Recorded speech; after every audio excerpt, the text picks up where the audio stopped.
21 qora so'z. Bu hayotda hamma narsa manfaat uchun. Bu so'zlarni birinchi marta eshitgan odam odatda darrov qabul qila olmaydi. U ichidan qarshilik qiladi. Yo'q, bunday bo'lishi mumkin emas. Hamma narsa manfaat uchun bo'lishi mumkin emas deb o'ylaydi. Lekin hayotni diqqat bilan kuzatsangiz, juda achchiq bo'lsa ham bir haqiqatni ko'rasiz. Hamma odamlar manfaat asosida harakat qiladi. Oddiy misol keltiraylik. Ba'zi odamlar shunday deydi: "Onam meni manfaat uchun tug'magan, manfaat uchun sevmaydi." Ammo hayotga chuqurroq qarasangiz, inson ko'p qarorlarni o'z ehtiyoji, ichki istagi yoki foydasi bilan bog'liq holda qiladi.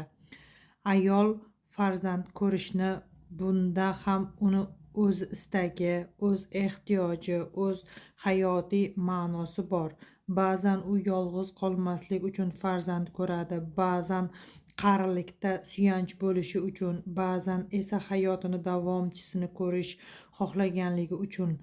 Bu yerda gap sevgini yo'qligida emas, gap shunchaki inson ko'pincha o'z ichki ehtiyoji va manfaati bilan harakat qilishini tan olishingizda.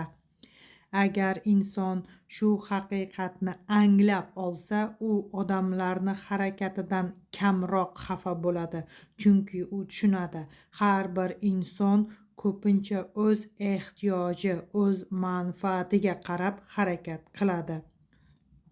Shunda insonni yuragidan ko'p ranjishlar ketadi, chunki u odamlar orasidagi ko'plab munosabatlar manfaat asosida qurilganini tushunadi.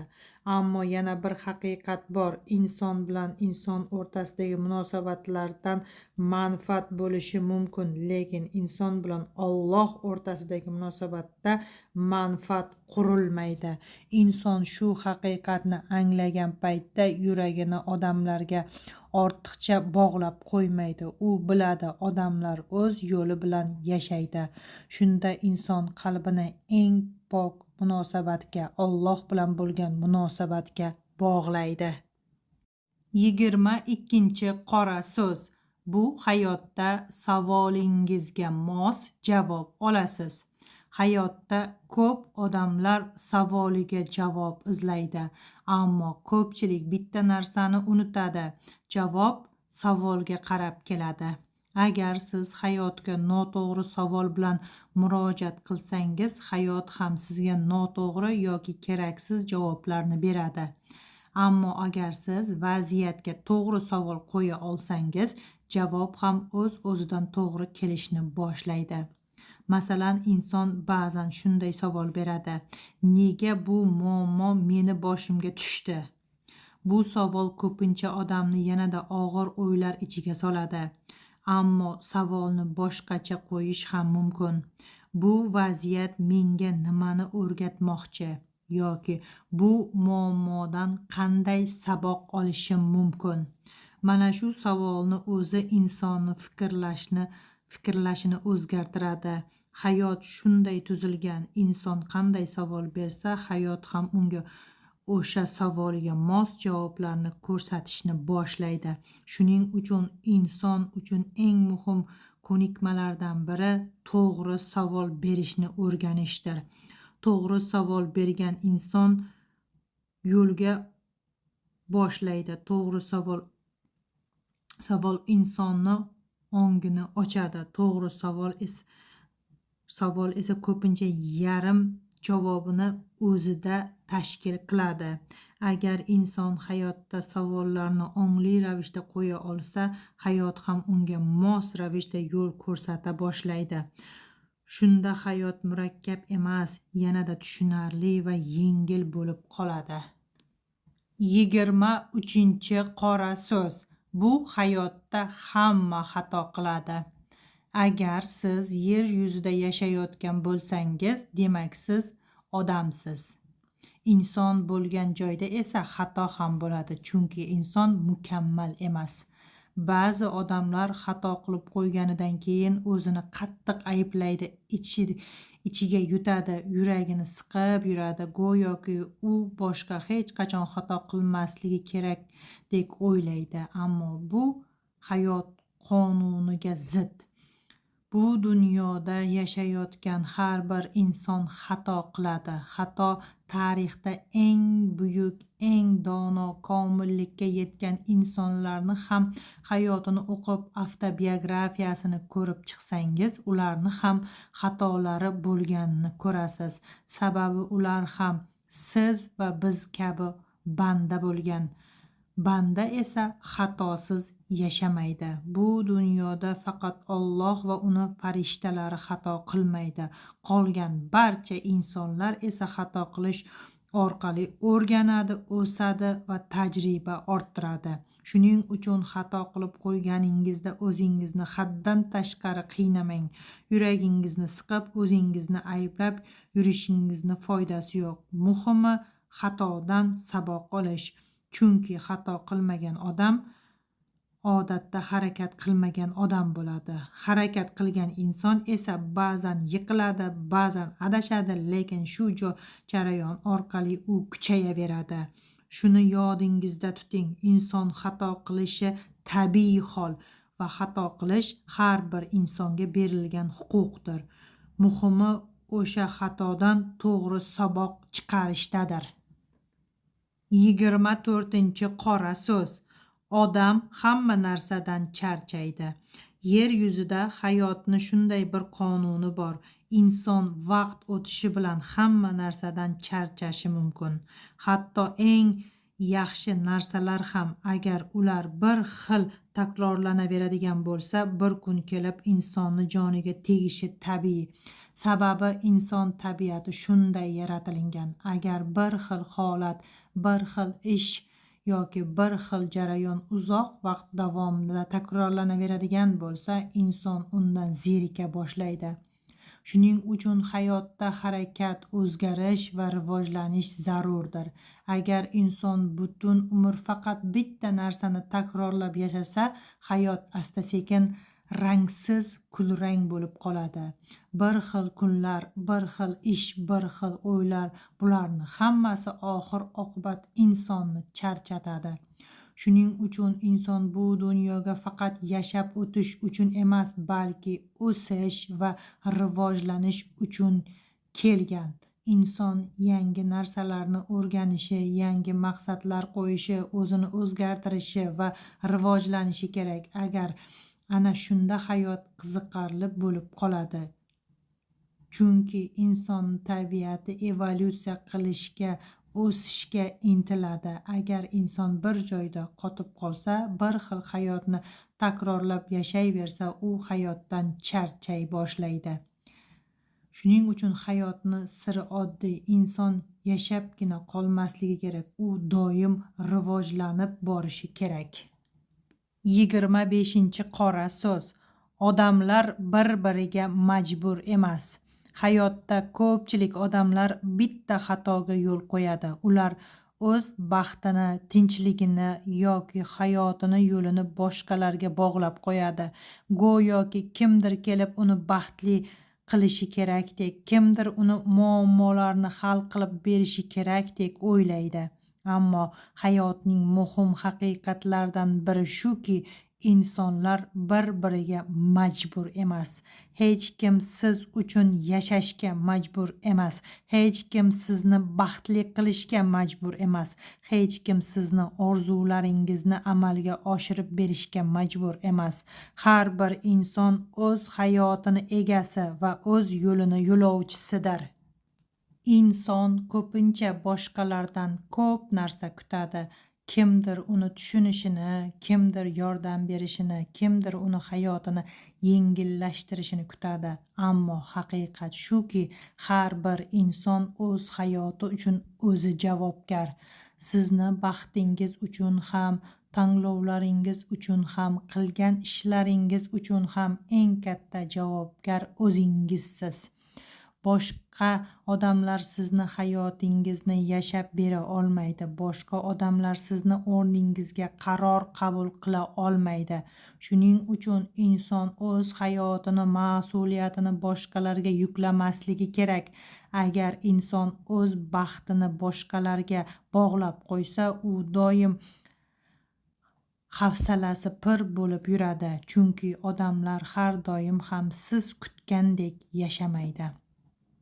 Xuddi shunday siz ham boshqalarning hayoti uchun to'liq javobgar emassiz. Siz boshqalarning taqdirini yashab bera olmaysiz. Har bir inson o'z yo'lini o'zi bosib o'tadi. Bu haqiqatni tushungan odam birdaniga yengil tortadi. Chunki u ortiqcha yuklarni tashlab yuboradi. U boshqalardan ortiqcha kutishni to'xtatadi. U o'z hayotini mas'uliyatini o'z qo'liga oladi. Shunda inson hayotga boshqacha qaray boshlaydi. U boshqalarga majburlik bilan emas, ixtiyor bilan yaxshilik qiladi. U yordam bersa ham, mehr ko'rsatsa ham buni majburiyat uchun emas, qalbidan qiladi. Hayotni muhim qoidasi shunday: hech kim hech kimga majbur emas. Ammo bitta majburiyat bor. Inson o'z hayoti, o'z tanlovlari va o'z harakatlari uchun javobgarlikni olishga majburdir. Agar shunda inson haqiqiy erkinlik his qiladi va hayotni ongli ravishda yashab o'tishni boshlaydi. 26-qora so'z. Baxt, omad va boylik tinchlikni sevadi. Xalqimiz orasida bekorga aytilmagan bir haqiqat bor. Baxt, omad va boylik tinchlikni sevadi. Bu so'z oddiy eshitiladi, lekin uni ichida katta hayotiy tajriba va chuqur ma'no yashiringan. Ko'p odamlar hayotida biror yaxshi narsa bo'lishi bilan darrov uni hammaga aytishni, maqtanishni yoki ko'z-ko'z qilishni xohlaydi. Biror yutuqqa erishsa, darrov odamlar bilan bo'lishishni istaydi. Biror ish boshlasa, hali natija chiqmasdan turib hamma joyda gapirib yuradi. Ammo hayot shuni ko'rsatadiki, ko'p hollarda haddan tashqari oshkorlik barakani kamaytirib qo'yadi. Donolar esa buni aksini qilgan. Ular o'z niyatlarini ichlarida saqlagan, ishini sokin va kamtarona qilgan. Chunki ular bilgan, baxt ham, omad ham, boylik ham shovqinni yoqtirmaydi. Ular sokinlik, tinchlik va kamtarlikni sevadi. Inson ba'zan o'z rejalari va niyatlarini hammaga aytib yuradi. Biroq har bir insonning niyati, fikri yoki ko'zi bir xil emas. Kimdir sizga chin dildan quvonadi, kimdir esa ichidan hasad qilishi mumkin.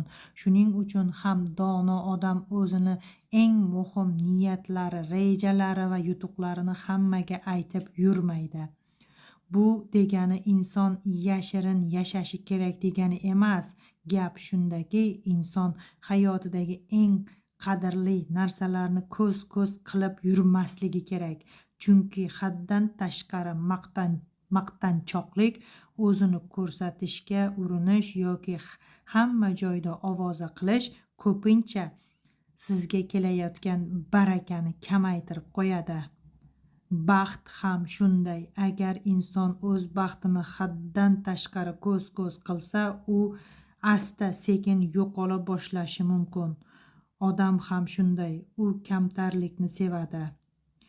Boylik ham shunday. U tinchlikni va sokinlikni yaxshi ko'radi. Shuning uchun dono inson o'z hayotida sodir bo'layotgan yaxshi narsalarni ko'proq ichida saqlaydi. U ishlaydi, harakat qiladi, lekin bu haqida hamma joyda jar solib yurmaydi. U biladi, haqiqiy baraka ko'pincha shovqinda emas, balki sokin mehnat va kamtarlikda keladi. Shuning uchun xalqimiz juda chuqur va ma'noli qilib aytgan: baxt, omad va boylik tinchlikni sevadi. Agar inson bu hikmatni tushunsa, u hayotida ko'p narsalarni boshqacha ko'ra boshlaydi. U maqtanishni kamaytiradi, ko'z qilishni bas qiladi, harakatini esa sokin davom ettiradi. Natijada esa uni hayotidagi baxt, omad va baraka uzoqroq saqlanadi. Chunki haqiqiy ne'matlar ko'pincha shovqinli joyni emas, tinch va kamtar qalbni tanlaydi. 27-qora so'z. Boylik va pul tartib hamda tozalikni sevadi. Ko'p odamlar boylik haqida gapirganda faqat pul topish yo'llarini o'ylaydi. Kimdir biznes haqida o'ylaydi, kimdir omad haqida o'ylaydi, yana kimdir pul topishni sirli yo'llarini izlaydi. Ammo ko'pchilik bir muhim narsani unutadi. Boylik ham o'z qonunlari bilan keladi. Shunday qonunlardan biri shuki, pul va boylik tartib hamda tozalikni sevadi. Ko'p odamlar bu narsaga e'tibor bermaydi. Ular tartibni ham, intizomni ham, tozalikni ham unchalik muhim deb hisoblamaydi. Ammo hayotga chuqur qarasangiz, boy va badavlat insonlarni hayotida ko'pincha tartib va intizom mavjud bo'ladi. Tartib deganda faqat uy yoki ish joyini tartibi nazarda tutilmaydi. Bu insonni butun hayotidagi tartibi, uni kun tartibi, ishlash tartibi, qaror qabul qilish tartibi, hatto fikrlash tartibi ham muhim. Tozalik ham faqat tashqi ko'rinish bilan cheklanmaydi. Albatta, insonni kiyimi, uyi, atrofi toza bo'lishi muhim, ammo bundan ham muhimroq narsa insonni ichki olamini tozaligi. Insonni fikrlari, o'y, hayollari, niyatlari, gap so'zlari ham pok bo'lishi kerak. Ichida adovat, hasad, g'iybat yoki yomon niyatlar bilan yashayotgan odam ko'pincha barakani uzoq ushlab tura olmaydi. Ba'zan siz boy insonni ko'rib, bu odam qanday qilib boy bo'lib ketdi deb hayron bo'lishingiz mumkin. Balki u sizga tashqaridan qattiqroq yoki boshqacharoq ko'rinishi mumkin, ammo siz uni ichki dunyosini, tartibini, intizomini yoki mehnatini to'liq ko'rmayapsiz.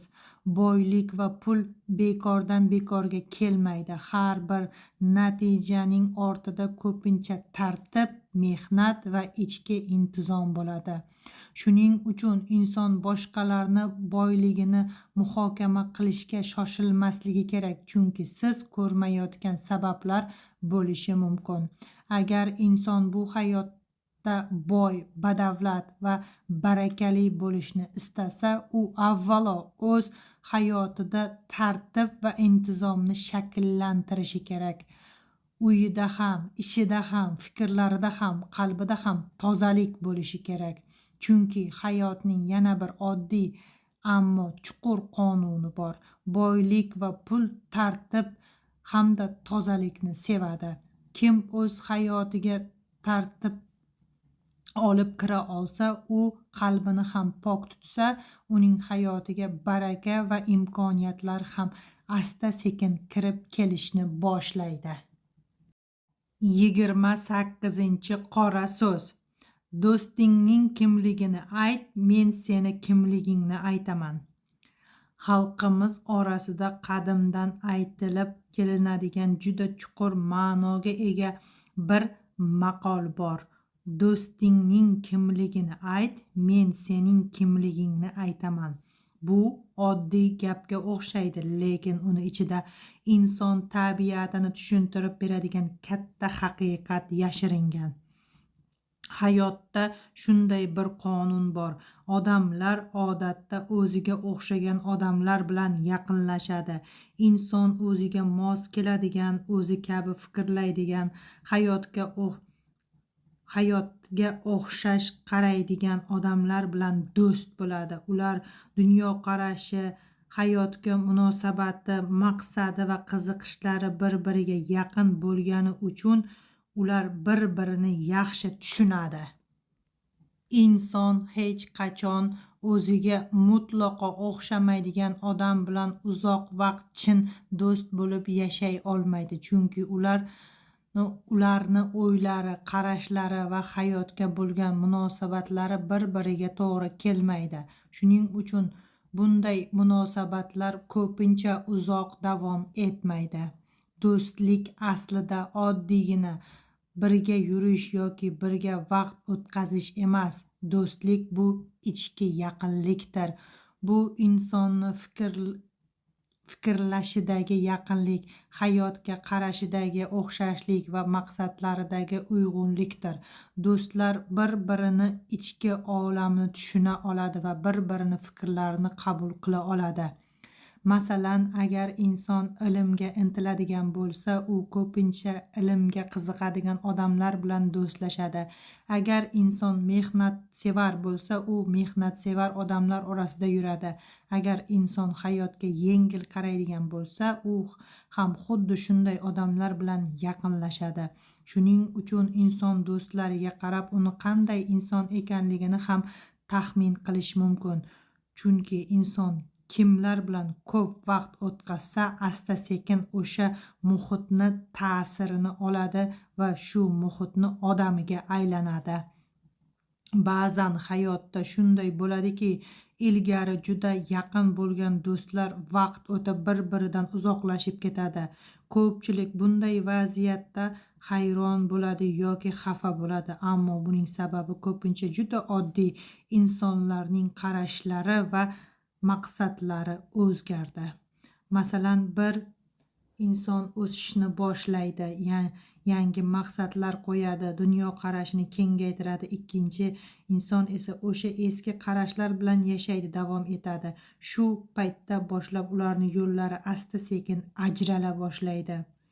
Bu yomon narsa emas, bu hayot qonuni, chunki odamlar o'z yo'li bilan rivojlanadi va o'ziga mos muhitni topadi. Shuning uchun inson o'z do'stlarini tanlashga ham juda e'tibor berishi kerak, chunki do'stlar inson hayotiga katta ta'sir qiladigan kuchdir. Inson kimlar bilan ko'p vaqt o'tkazsa, kimlar bilan ko'p suhbatlashsa, asta-sekin o'sha odamlarni fikrlashi va qarashlari uni hayotiga ham kirib keladi. Shu sababli dono xalqimiz bu haqiqatni juda sodda va qisqa qilib aytib ketgan. Do'stingning kimligini ayt, men seni kimligingni aytaman deb. Inson ko'pincha o'zi kabi odamlar orasida yashaydi va o'zi kabi odamlar bilan do'stlashadi. 29-qora so'z. Boshing omon bo'lsa, do'ppi topiladi. Xalqimiz orasida juda chuqur ma'noga ega bo'lgan bir maqol bor. Boshing omon bo'lsa, do'ppi topiladi. Bu maqol oddiy eshitilishi mumkin, lekin uni ichida inson hayotining muhim bir haqiqatini tushuntirib beradigan katta hikmat yashiringan. Bu maqolda aytilayotgan eng muhim narsa insonni boshi, ya'ni uni aqli va ongidir. Boshing omon bo'lsa deganda faqat insonni tirikligi nazarda tutilmaydi. Bu yerda insonni ongi, fikrlashi va aqli nazarda tutiladi. Chunki insonni boshida uning miyasi joylashgan.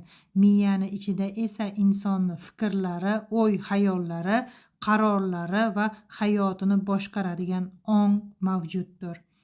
Insonni butun hayoti aslida mana shu bosh orqali boshqariladi.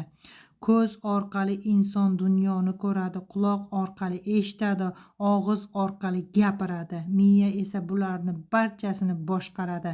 Fikrlar, g'oyalar, rejalarni barchasi insonni boshida tug'iladi. Shuning uchun ham xalqimiz aytadi, agar insonni boshi omon bo'lsa, ya'ni uni aqli, fikrlashi va ongi sog'lom bo'lsa, u hayotda yana ham hamma narsani qayta yaratishi mumkin. Hayotda ba'zan inson boyligini yo'qotadi, mol dunyosini yo'qotadi yoki imkoniyatlarni qo'ldan chiqaradi, lekin agar uni aqli, fikrlashi va ongi sog'lom bo'lsa, u yana yangi yo'l topa oladi. Chunki insonning eng katta boyligi uning aqli va ongidir. Inson o'z fikrlari orqali hayotini o'zgartiradi. U o'z qarashlari, o'z niyatlari va o'z harakatlari orqali o'z xohlagan hayotini asta-sekin yaratib oladi. Ko'z bilan ko'rgan narsalar, quloq bilan eshitilgan narsalar, og'iz bilan aytilgan so'zlar ham insonning hayotiga ta'sir qiladi. Ammo bularni barchasini boshqaradigan narsa insonning miyasi va ongi. Shuning uchun inson boshini, ya'ni fikrini, ongini va qarashlarini asrashi va toza tutishi kerak. Agar inson boshi omon bo'lsa, ya'ni uni aqli, fikrlashi va sog'lom ongi bo'lsa, u har qanday qiyinchilikdan keyin ham yana turib ketishi mumkin. Shuning uchun xalqimiz juda chuqur ma'non qilib aytgan, boshing omon bo'lsa do'ppi topiladi. Ya'ni insonning aqli, ongi va fikrlashi joyida bo'lsa, u hayotda yana hamma narsani qayta yaratishi va qurishi mumkin. 30-qora so'z. Qozonga yaqin yursang, qorasi yuqadi. Xalqimiz orasida juda chuqur ma'noga ega bo'lgan bir maqol bor. Qozonga yaqin yursang, qorasi yuqadi. Agar inson bu so'zlarni ma'nosini chuqur tushunsa, u atrofidagi odamlarni tanlashda ancha ehtiyotkor bo'lib qoladi. Hayotda shunday bir haqiqat bor. Inson atrofidagi muhitdan ta'sir oladi. Kimlar bilan ko'p vaqt o'tkazsangiz, kimlar bilan do'st bo'lsangiz, kimlar bilan ko'p gaplashsangiz, asta-sekin ularni fikrlashi, qarashlari, odatlari va hayotga bo'lgan munosabati sizga ham o'ta boshlaydi. Ko'pchilik faqat kasallik yuqadi deb o'ylaydi. Aslida esa bu hayotda kasallikdan tashqari juda ko'p narsalar yuqadi. Fikrlash yuqadi, kayfiyat yuqadi, qarashlar yuqadi, odatlar yuqadi, energiya yuqadi, gap so'zlar yuqadi, omad yuqadi, baxt yuqadi, omadsizlik yuqadi. Masalan, agar inson doim boy, badavlat, maqsadli va harakat qiladigan odamlar orasida yursa, vaqt o'tib u ham asta-sekin ularga o'xshab boradi. Ularni fikrlashi, hayotga qarashi, maqsadi qo'yishi, unga harakati ta'sir qiladi. 1 yil, 2 yil o'tib qarasangiz, siz ham o'sha muhitga moslashib, o'sha odamlar qatoriga kirib qolgan bo'lasiz.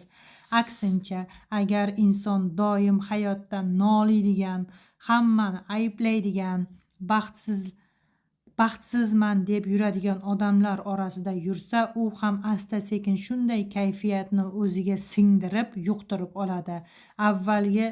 Avvaliga sezilmasligi mumkin, lekin vaqt o'tishi bilan insonning fikrlashi o'zgarib qoladi. Bu juda tabiiy jarayon, chunki inson ijtimoiy mavjudotdir. U atrofidagi odamlar bilan doimiy aloqada bo'ladi va ularni ta'sirini sezmay turib ham qabul qiladi. Masalan, siz ilmga qiziqadigan, kitob o'qishni yaxshi ko'radigan yoki matematika, fizika kabi fanlarga qiziqadigan inson bilan do'st bo'lsangiz, vaqt o'tishi bilan shu narsalarga siz ham qiziqishingiz mumkin. Avvaliga oddiy suhbat bo'lib boshlanadi, sekin asta u qiziqish sizga ham o'tadi. Bu energiya va muhit ta'siridir. Shuning uchun inson kim bilan do'stlashayotganiga juda katta e'tibor berishi kerak. Kim bilan ko'p vaqt o'tkazayotganiga, kim bilan suhbatlashayotganiga va kimni yonida ko'p yurayotganiga juda katta ahamiyat berishi kerak. Chunki atrofingizdagi odamlar sizga juda katta ta'sir qiladigan odamlardir. Agar siz kimnidir yonida doim bo'lsangiz, uni fikrlari, gap so'zlari, qarashlari va hatto fe'l atvori ham sizga asta sekin o'ta boshlaydi. Shuning uchun dono xalqimiz bu haqiqatni juda sodda, lekin juda chuqur qilib aytib ketgan. Qozonga yaqin yursang qorasi yuqadi. Ya'ni inson qaysi muhitda bo'lsa, o'sha muhitni rangini oladi. Qozonga yaqin yursang degan so'z ustoz bilan shogirdga ham bog'liqdir. Ya'ni ustoz qanday bo'lsa, shogird ham xuddi shunday bo'ladi. Shuning uchun hayotda eng muhim qarorlardan biri atrofingizdagi odamlarni ongli ravishda tanglashingizdir. Chunki inson kimlar orasida yashasa, vaqt o'tib o'sha odamlar kabi bo'lib qoladi.